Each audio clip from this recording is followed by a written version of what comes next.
Inter pass అయిన students కి practical learning and industrial exposure తో 100% ప్లేస్మెంట్ ఇస్తుంది ఐ క్రియేట్ డిగ్రీ కాలేజ్. వీళ్ళందరూ మంచి బాగా క్లోజ్ కదా. మంచి పరిచయం.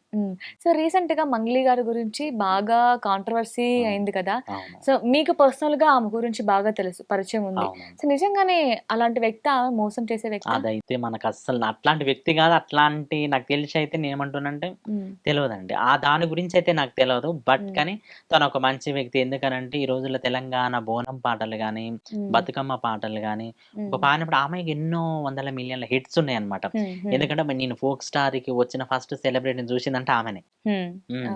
చూడంగా నాకు ఒక చెప్పింది అనమాట, అరే నీ గొంతు ఒక స్పెషల్గా ఉంది, నీకు మాత్రం ఒక మంచి రికార్డింగ్ వాయిస్ లో కానీ లేకపోతే ఏదైనా మూవీలో కానీ ఏదైనా మంచి ఛాన్స్ వస్తే మళ్ళీ వెనకకి తిరగవు, మంచిగా సవరించుకో, మంచి గొంతును కాపాడు, అట్లా చెప్తూనే ఉంటది అనమాట. అప్పుడు ఆమెకు మంచి ఫేమ్ ఉంది కదా, మరి పరిచయాలు కూడా ఉన్నాయి, మూవీస్ లో ఇండస్ట్రీలో పరిచయాలు ఉన్నాయి. మిమ్మల్ని ఎప్పుడు రెఫర్ చేయలేదా ఏదైనా మూవీ కానీ? ఒకరికొకరు ఎందుకు రిపేర్ చేస్తారండి? ఇప్పుడు ఎట్లానంటే నేను బాగున్నా, ఈ రోజుల్లో నేనే బాగుండాలి, నేనే మంచిగా ఉండాలి అనుకుంటాం కదా మనం. కానీ వాళ్ళ విషయం మనకు మంగ్లీ అక్క అనే కాదు, నేను ఎవరి గురించి అయినా చెప్తున్నా. అట్లా కొంతమంది ఉంటారు. ఇప్పుడు మంగ్లీ అక్క ఉంది కాబట్టే కదా వాళ్ళ చెల్లె, మన అక్క, మన ఇంద్రావతి గారు కూడా ఇప్పుడు దాంట్లో పాడారు. అంటే రిఫర్ చేసినా చేయకపోయినా ఒక ఆఫర్, ఆమె వాయిస్ కూడా పిలిపించుకోవచ్చు. చూసే జనం ఏమనుకుంటారంటే ఒక రిఫర్ చేసి ఉండొచ్చేమో అట్లా జనాలకు ఉన్నా కూడా ఎవరి టాలెంట్ ఎంత తొక్కినా కూడా ఒక టైం అనేది ఉంటది, పాడతారు అంతే. కానీ మీరు మాత్రం గ్రేట్ అండి, మీరు ఒక మంచి సింగర్ అయ్యారు. బట్ ఏజ్ వాళ్ళకు కూడా ఆపర్చునిటీ రాలేదు అని వాళ్ళ కోసం ఫైట్ చేస్తున్నారు చూసారా. అంటే ఫోక్ ఇండస్ట్రీ బాగాలేదు, సో ఇలాంటి జానపదాలు క్రియేట్ చేసిన వాళ్ళ దగ్గర నుంచి వచ్చిన వాళ్ళే ఇప్పుడు ఆఫర్స్ కోసం స్టూడియో చుట్టూ తిరుగుతున్నారు అని వాళ్ళ గురించి ఆలోచించారు కదా. మేబీ ఈ ఆలోచన మీ గురించి అప్పుడు ఎవరైనా ఆలోచించిన వాళ్ళు ఉన్నారా? నాకు అది ఎందుకంటే నేను కష్టపడి వచ్చినా కూడా నాకు తెలుసు అండి. ఇప్పుడు నేను చెప్పిన ఇందాకనే మీకు, రియల్ వాయిస్ లేమో ఫేక్ అయిపోయినాయి, రికార్డింగ్ వాయిస్ లేమో కొన్ని 100 మిలియన్లు బద్దలు అయిపోయినాయి. ఆ 100 మిలియన్స్ పాడిన వాళ్ళని నిలబెట్టి కూర్చోబెట్టి ఒక 10 నిమిషాలు పటాపటగా పాడమని చెప్పండి పాటను, ఒక్కరు కూడా పాడరు. గుట్కలు వేసుకుంటా, మింగుకుంటా, అట్లా ఇట్లా పాడుతుంటారు. అట్లని కూడా వాళ్ళని తప్పు అనడం లేదు, ఎవరు వాయిస్ వాళ్ళది అనమాట, ఎవరు బేస్ వాళ్ళ. కానీ కొంతమంది వ్యక్తుల గురించి నేను చెప్తున్నా. సో సాంగ్స్ మనం చాలా వింటూనే ఉంటాం, మూడు బాగున్నా బాగాలేకపోయినా. సో బాగాలేనప్పుడు దానికి తగ్గట్టు సాంగ్స్ వింటూ ఉంటాం, బాగున్నప్పుడు దానికి తగ్గట్టు సాంగ్స్ వింటూ ఉంటాం. సో మీరు పాడిన మీ సాంగ్స్ కంటిన్యూగా ఎక్కువగా వింటూ ఉండే పాట ఏమైనా ఉందా, మీకు నచ్చిన పాట మీరు పాడిందే? ఉన్నదండి. ఆ పాట పాడతారా మాకోసం? ఎందుకంటే నా జర్నీనే పాట రూపంలో చెప్తా. అవునా? పాడండి.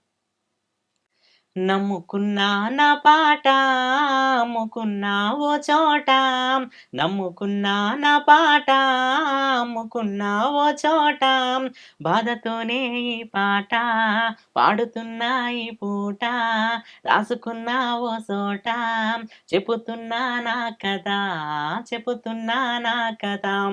జానపదం ప్రాణమాయే, పల్లె పదం ఊపిరాయే, జీవితం ఎటుబోవునో గమ్యం ఎటో చేరునో, నమ్ముకొని నాన్న ఉండే, ఎదురు చూస్తూ అమ్మ ఉండే, నా కథే మవ్వునో పాటను నమ్ముకుంటినో. మా అమ్మ నాన్నలా గౌరల కొడుకుని, మా అమ్మ నాన్నలా గౌరల కొడుకుని, కోట్ల ఆస్తులు లేవమ్మా, కోట్ల ఆస్తిని నేనమ్మా, కోట్ల ఆస్తులు లేవమ్మా, కోట్ల ఆస్తిని నేనమ్మా, ఎన్నెన్నో జన్మల ఫలమో పాటమ్మతో నా బంధం, పాటమ్మ విడువనమ్మ, నిన్ను మరిసే నేనుండనమ్మా. అందాల భాగ్యనగరం అదరహో భాగ్యనగరం, నా ఒంటరి ప్రయాణం దరి చేరే నన్న నమ్మకం, నా ఒంటరి ప్రయాణం దరి చేరే నన్న నమ్మక. మేం కళాకారులాము మేము కళాకారులాము, పాటమ్మని నమ్ముకున్నాము, మా జీవితాల వెనుక సిల్లిగవ్వ ఉండదు గనక, మా జీవితాల వెనుక సిల్లిగవ్వ ఉండదు గనక. ప్రశ్నిస్తే ఓ పాటాయే, దుఃఖంలో ఓ పాటాయే, నా జిందగీ సిన్నబాయే, నా పాటే మూగబాయే, నా జిందగీ సిన్నబాయే, నా పాటే మూగబాయే. మా అమ్మ నాన్నల గౌరాల కొడుకుని, మా అమ్మ నాన్నల గౌరాల కొడుకుని, పాటమ్మతో ఎంత దూరం అయినా ప్రయాణిస్తూ ఉంటాం. పాటమ్మ విడువనమ్మ, నిన్ను మరిసే నేనుండనమ్మ. పాటమ్మ విడువనమ్మ, నిన్ను మరిసే నేనుండనమ్మ. నిన్ను మరిసే నేనుండనమ్మ. నిన్ను మరిసే నేనుండనమ్మ. వావ్! సో, పాటతో మీ ప్రయాణాన్ని హ్మ్. ఈ పాట రూపంలో నిజం. రాసుకొని పాడుతున్నారనమాట. ఇది నా ఒక్కని ప్రయాణమే కాదండి. హ్మ్. నాలాగా వచ్చిన ఎంతో మంది కళాకారులున్నారు. కరెక్ట్. నిజంగానే అందాల భాగ్యనగరం. ఈ హ్మ్. భాగ్యనగరం అందరినీ చేరదీస్తది. కానీ హ్మ్. అందులో ఒంటరి ప్రయాణాలు ఎంతో మంది ఇక్కడ స్టిల్ ఇక్కడున్నోళ్ళున్నారు. హ్మ్. వెనుదిరిగి ఊర్లకెళ్ళిపోయిన వాళ్ళున్నారు. ఇప్పుడు హ్మ్. సినిమా ఆఫర్స్ కూడా అంతే.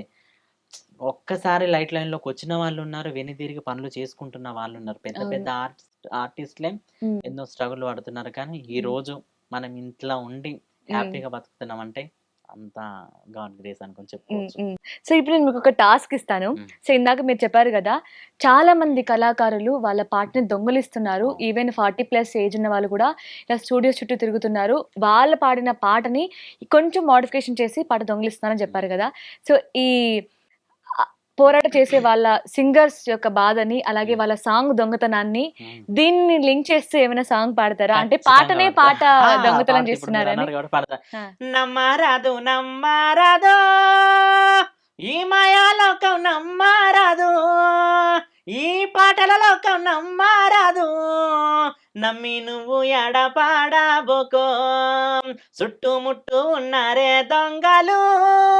ఆ దొంగల గుట్టు రట్టే అయితాయి. అది కాలం కొంచెం తక్కువ ఉన్నా వాలి బండారమే బయట పడతాయి. పాటమ్మతోనే ముందు నడువు. నీ ముందు నడిసి ముత్యాపోగు. నీ ముక్కు పుల్ల సైజే వాడు. వాడు పాట దొంగతనమే చేస్తే వాడు దొంగతనము చేసినాక వాడు దొరల పాలు అవుతాడు. దొరల పాలు అయినంకాకో దొరల పాలు ఇగ అయినకో దోషిలాగే ముందు నిల్లుస్తాడు. ఏయ్ నమ్మరాదు నమ్మరాదు ఈ పాడులోకం నమ్మరాదు. ఈ మాయాలోకం నమ్మరాదు.